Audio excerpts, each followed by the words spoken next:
1981, I was sponsoring a chicken skin conference, Ghost Stories of Hawaii. And late at night, we invited people of all backgrounds to come down and at McKinley High School share their tales. A gentleman, then somewhat elderly, came down to share a story that had happened to him when he was young.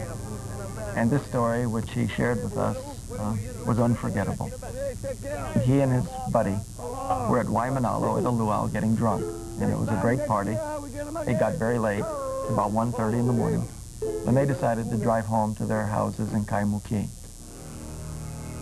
Now they were faced with a dilemma.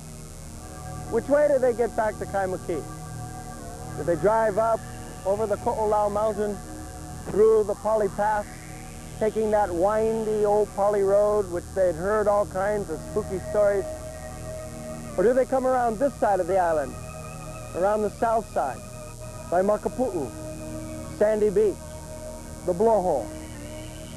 Now, this side of the island had a windy road that was steep and dangerous and overlooked the bluffs. But at least there were no ghosts on this side. So they thought, well, okay, well, we'll go to the south side. So they got in their car, they took off, and he explained to me that he was the passenger that night, and his friend and he were so drunk that they were speeding and weaving all over that government road, and they could have just, cared less about their safety. He was playing his ukulele, he was drinking a beer, the driver was drinking a beer. Drunk and weaving all over the road, they shot by Makapu'u Beach.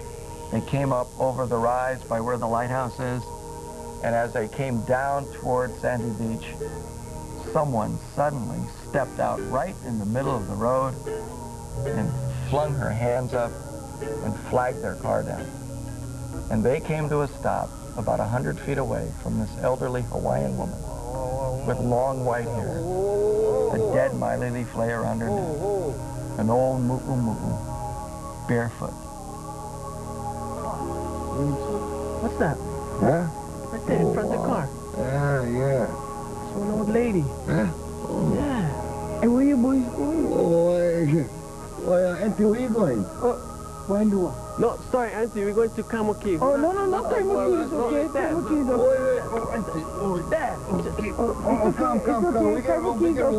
Well, now, what is he supposed to say to her? She's out there in the middle of nowhere. She obviously needs a ride. She wants to go to Kaimuki. So he said, well, okay, we'll give her a ride. Go. Come on. Yeah. So there's the driver, the lady, and the passenger as they now start up their engines and they start heading towards Sandy Beach. You like one beer or what? No. Yeah, one bite enough. Oh, yeah. You get gin, though. You like gin? Oh, yeah, gin, okay. But not tonight. You have to be careful, you two. So, Auntie, where you live? Keep up, right before Wailua. Keep up, This is going to Kaimuki. Yeah, Kaimuki, okay.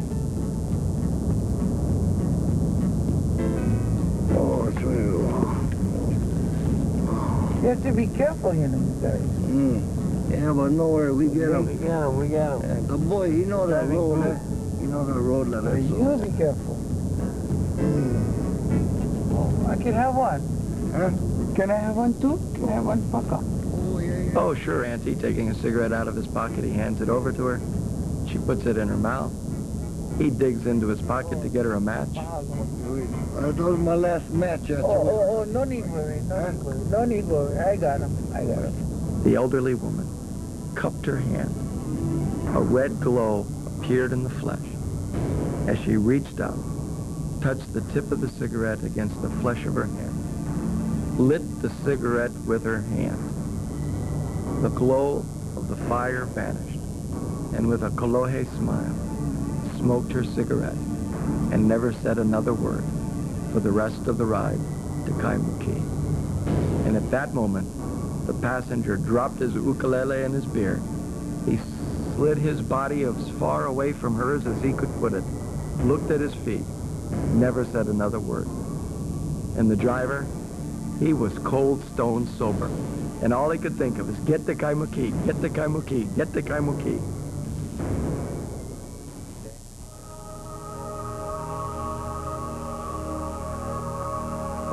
When those two guys got up here to Kaimuki, to that taxi stand, they let the old lady out of the car. They pointed at the taxi driver and said, "Hey, Tutu, if you want to ride, you go ask that taxi driver. He'll take you wherever you like go." "Oh, mahalo, boy," she said. Yeah, auntie. Go ask him. He'll give you a ride." She walked over to the taxi driver. They got in their cars and they drove off. Well, the next night they came back. They asked that taxi driver, "You know that old lady we let off here last night? Did she do anything spooky when she got into your car?" "What old lady?" "Yeah, the old Tutu. We let her off here last night. Remember, with a feather lay around her head? Did she do anything strange when she got in your car? Anything spooky?" "What in the world are you guys talking about?" the taxi driver said. "You came up here last night, got out of your car, pointed at me, spoke to something that wasn't there, got back in your car, and you drove off. There was no old woman in your car." I heard them tell that story with tears in their eyes. Because you see, they believed that night at Sandy Beach, Pele, the goddess of the volcano, had stopped their car, gotten into it, and scared them just that much. Just enough to sober them up. It's a place in the road which it gets steep and windy, and where they probably would have driven off and killed themselves. They owed their lives to Pele, the goddess of the volcano. Well, my story was just about one night I was coming home from my girlfriend's house. I was driving on Camp Highway, and like this car came in front of me, and then I could see like a lot of heads. There was a bunch of people in it. Then all of a sudden, like smoke just came out, and I couldn't see the road, you know. And I was like, "Oh shit, what the hell's going on?" And then all of a sudden, when the smoke cleared away, the car was gone. It disappeared. And after a while, then I turned on and jumped onto the Licky Highway, and I was driving, and once I passed the tunnel, on my left, on my right, on the side part of the road, I seen this big white dog. And people told me that was just like, when you see a white dog, it's like a good spirit. So I figured that something, like I was supposed to have an accident or something, but then, like that white dog was like the good spirit, and then like watched over me and protected me, and that was just a sign of it. But this happened like about 1.5 years ago to 2 years, and just wanted to share it. Yeah, so, okay, bye.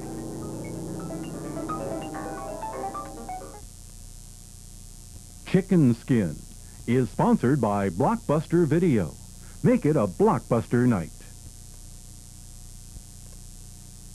Take off with the Disney Channel and Expanded Basic. When you order Expanded Basic Cable, you'll find the Disney Channel's nightly movies 7 nights a week starting at 7 p.m. 6 Central. It's a good time at the right time.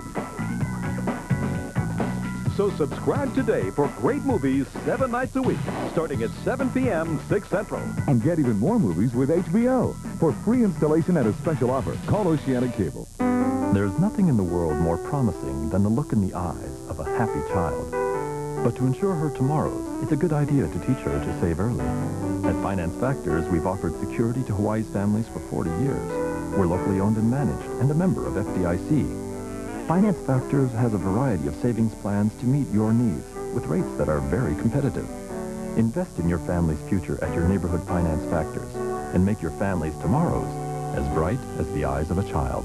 They were engaged to be married.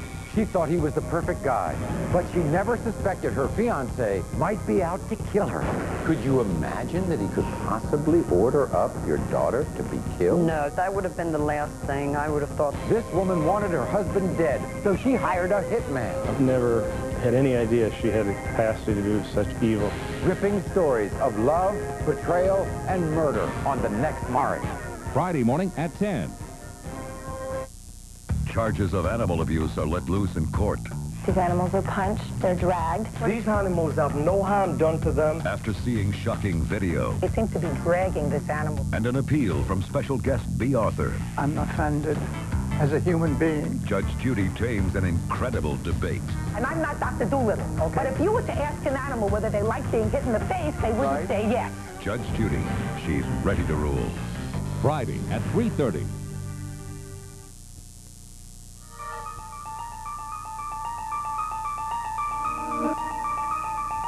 Sometimes even the most average, ordinary house, a house maybe even in your neighborhood, can be haunted with spirits. Chris Moore invited us to his home in Waianae, which just may have ghosts. Well, one day I heard a noise in the apartment upstairs here. So I came up these steps and I looked in to the apartment, and I saw 3 people standing by the island, the kitchen island, and they looked at me and I waved like that, and they smiled, and then they just disappeared like smoke, cigarette smoke. And I thought, wow, what's this, you know? So I didn't pay much attention to it.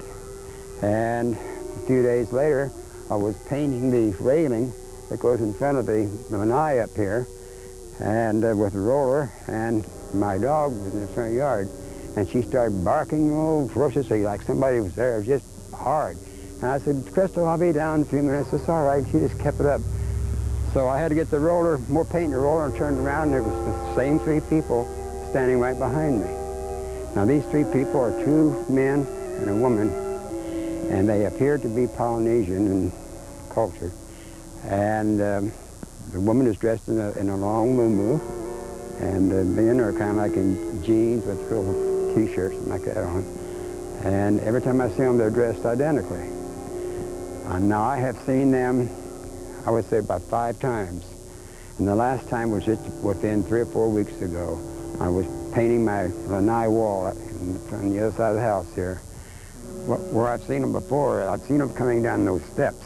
And then I saw them standing at the corner here where the big palm tree is on the corner of the lanai. They'd stand there watching me paint the lanai. But when I cut grass out here, and I've seen them come down the steps and stand there smiling, it's like I'm really well pleased with what I'm doing here. Okay? And then they just this is vaporized, just like cigarette smoke, just diffusing into the air. Okay. Beam me up. I understand that this house, the top part, used to be down, and that was the main house. And where my lanai is, it was kind of like a garage where they used to repair cars. And that brings up another thing. One evening I was looking out my bathroom window, and the moon was shining bright. I looked out, what's that in the backyard? And I looked, and it looked like 3 men were pushing an old car, looked like an old Packard, out here in the back. What is it? I looked, and finally it disappeared. I didn't see anyone. I came out here the next morning, and nothing was there, no car tracks. But this lady here in Waianae said they used to repair old cars here back in those days. So I think the place is haunted. This dog was my very, very close friend. We were extremely close. It was kind of uncanny how close we were. Anyway, when her name was Ty, when she died out here at the door of the lanai here. She died at 2 o'clock in the morning on a Wednesday morning, and it was November the 7th, 1950 when she died. Now, I was brokenhearted, naturally. I was very much brokenhearted. So every week after that, at 2 o'clock in the morning, mind you, our security light comes on. We have a security light right at the door. At 2 o'clock, that light comes on, and there's a figure that appears here right down at the end of that, by that bookcase. And this figure is dressed in what looks like a monk's hood. Now, I've never seen the face, and but the figure walks all around the apartment, the kitchen, comes back. I always get up at 2 o'clock and I come out here and sit down. Figures come over close to me and seem to stroke my head and feels real soft, like feathers going across my thing. And so after Ty died, I couldn't stand to look at this picture because it reminded me so much of her. So I draped the picture. So 2 or 3 weeks after she died, well, this figure came to me and stood at the organ here and pointed up. Come taking it down. No voice to this person or whatever it is. And go down. And when I took it down, it seemed to satisfy the person. So I thought, well, it's fine, everything's good. So I'm in bed one night, right before 2 o'clock, and the light of the organ comes on, that picture light comes on, and the organ played. Noises like that. Just like somebody going up and down the keys, like a child would do, you know.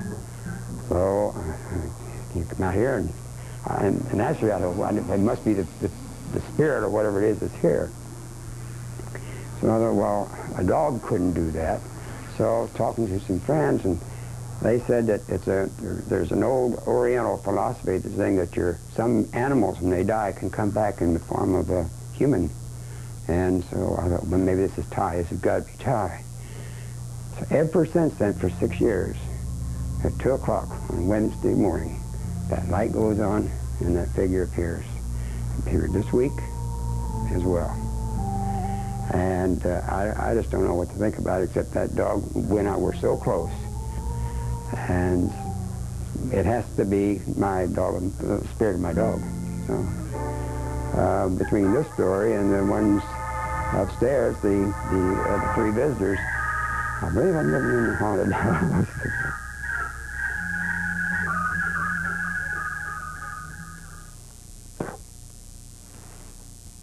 There are many spirits that haunt Hawaii. One of the most famous are the night marchers, the spirits of ancient Hawaiians who, though they be dead for centuries, still march once a month through the valleys and the byways of our Hawaiian islands. Marie Solomon, from the island of Hawaii, has her own encounter with these very special spirits. You know, on the land of my great-grandfather, Alexander Hussey, in the back of his home, there was a great big heiau, a lono heiau. And way down the beach, there was another heiau called Kupalaha. Alexander Hussey had built his house on the land, but he made sure to avoid the trail of the night marchers, because that trail, the Ali'i Nui, the king, would go from the Lono Heiau with all his warriors and pass the house and go down to Kupalaha Heiau. Now, through the years, different people that live on the side of that trail would hear the drumming, they would hear the blowing of the shell, and they would, every time they look out, they would see warriors going by without touching the ground. I was staying down at Kilkea with Grandma, and my sister Sophie had gone out that evening, and she came back, was just about sunset. So she lay down by the coconut tree, and she kind of fell asleep. And all of a sudden, she heard these voices, and these voices was arguing with one another. And she heard the one said, Make, and another voice said, Aole, Kali.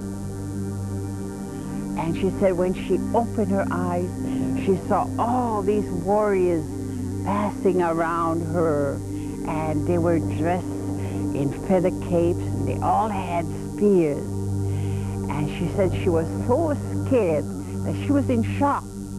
And when my grandmother came out, my grandmother gave a yell, and I came running.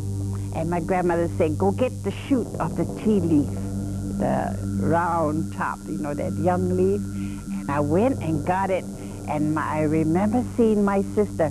Her hair was standing straight up, and her eyes were so wide, but she couldn't talk.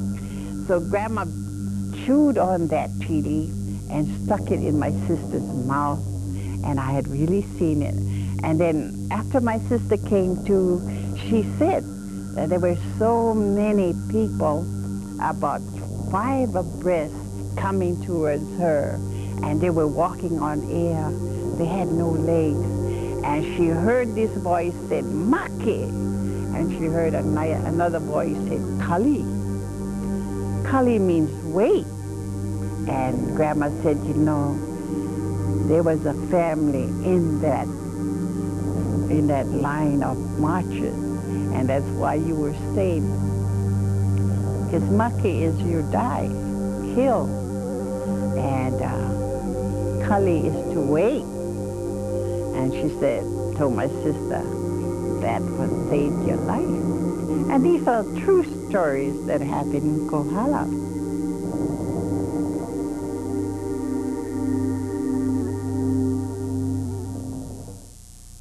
Chicken Skin is sponsored by Oceanic Cable and the Disney Channel.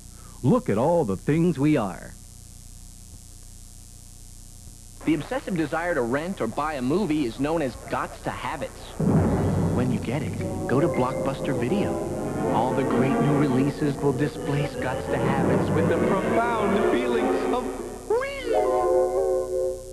Objection, Your Honor. When justice is a game and innocence is an illusion, nothing is more dangerous than the truth. Richard Gere, Primal Fear from Paramount. Rated R. Rent it tonight. On the next Dr. Quinn. He seems to have healed quite nicely. Shouldn't have given you any pain. That's all. Dr. Mike's medicine got me feeling so good, didn't even need it. Overlooking telltale signs of drug abuse. Unfortunately, that's all that's left of my morphine. That watery stuff just don't work as well. Puts Dr. Quinn and her family in the line of fire. Where was it? Let it go! On the next Dr. Quinn, Medicine Woman. Friday at 4. Some contests make you enter and qualify and re-qualify again and again. Not today's KGMB 9 free-for-all. At any moment, you could be the winner of a free-for-all goodie bag with prizes from Red Lobster, 24-hour fitness, Hawaii IMAX Theater, Waikiki. Just enter and watch today's KGMB 9 for your name to be announced and win. Enter at any of the following locations. It pays to watch today's KGMB 9. How far would you go to protect your child? That's something I cannot let happen ever again. Hard Copy tells the heartbreaking story of a mother willing to give up her daughter just to keep her little girl out of harm's way. She will go to a place that is safe. To love and to have to let go. It's not fair. A mother's supreme sacrifice on the next Hard Copy. Friday at 6:30.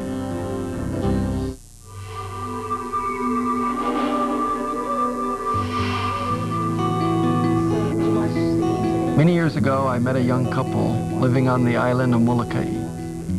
They had a young son who was 4 or 5 years old. And their son, like a lot of children, developed what they called a mysterious playmate.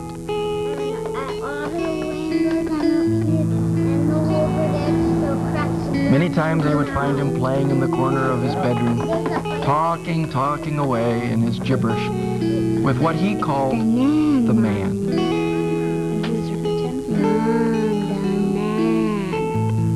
Mommy, the man, he'd say.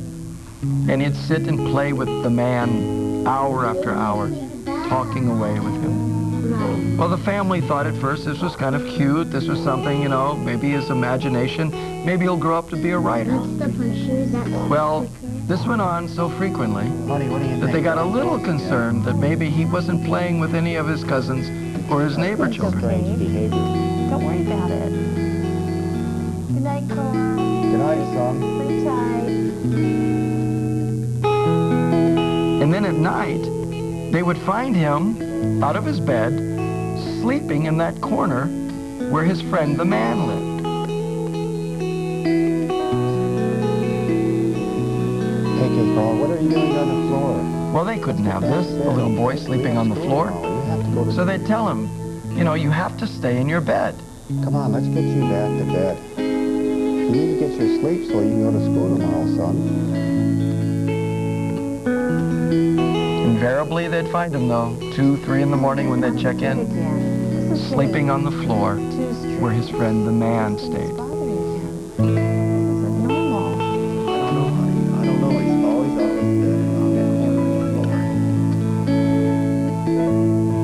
Well, finally, to keep him in his bed, they put a little fence around that corner of the room. And they said, you can stay with the man in the day, but you can't sleep with him at night.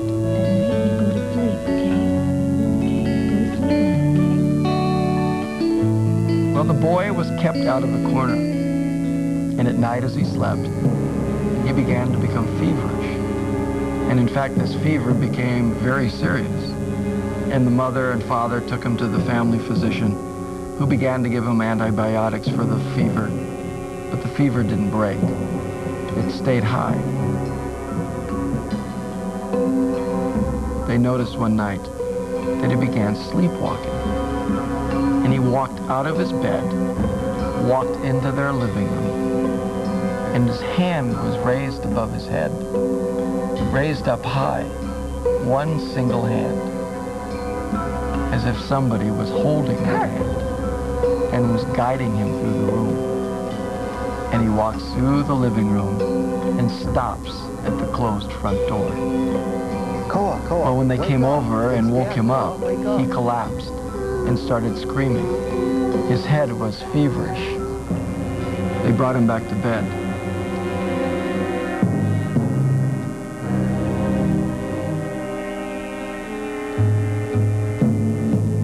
An hour later, their son gets up out of the bed with his hands raised above his head. He walks across the living room floor, walks to the closed front door, and stands there.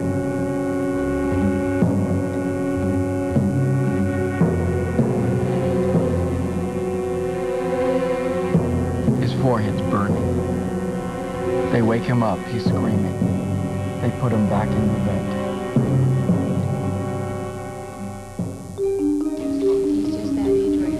Well, in the morning, they called the doctor. The doctor again came to see him. His fever is high. But the mother said, maybe he should see Odai-san, a Japanese healer that they knew. Odai-san said, dig up under the house in the corner where his friend, the man, is. The husband says, what? Why? Just dig up under the house, under the corner where the man is. Well, he crawls under the house. They dig down. They find the bones of human remains. Odai-san says, seal it. Get back out under the house. Barry, help you, Barry. So they seal the grave, they come back up. She says, now you take that boy's bed and you move it in the corner where that body is buried. And you keep your son on that side of the room. Watch your feet, honey. I don't want to. What's going on, Odai-san? Move out of the way, Cole. Well, she explains. The man is your son's friend. He was buried under the house. He made friends with your son. And he noticed that your boy's bed is right on the path of night markers. So the spirits of the dead, she explained, march through this side of your house where you placed the boy's bed. So he saw your son was in danger, and he called him out of bed, and he kept him with him in that corner. But you forced him into the bed. He couldn't stay with the man. So when the spirits of the dead came through your house, they took your son with them.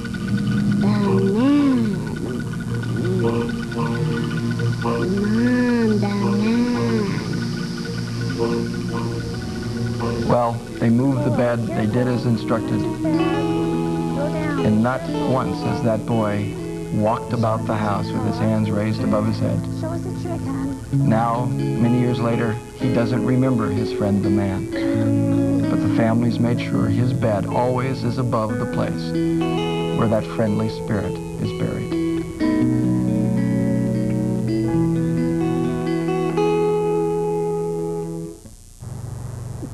Many of you are going to wonder tonight when the show is over and it's late and you're in your bed and the wind is blowing and the doors are banging. Are these stories really true? Can the dead really return and visit the abodes of the living? Well, I can't answer that question for you. You're going to have to answer it for yourself. But just remember one thing. If anything does attack you, if anything does come at you of the supernatural in the night, don't scream, don't run, don't yell. If you do, it'll attach itself to you, and you'll have a friend you don't want for life. Be strong. Be of heart. Good luck. And good night.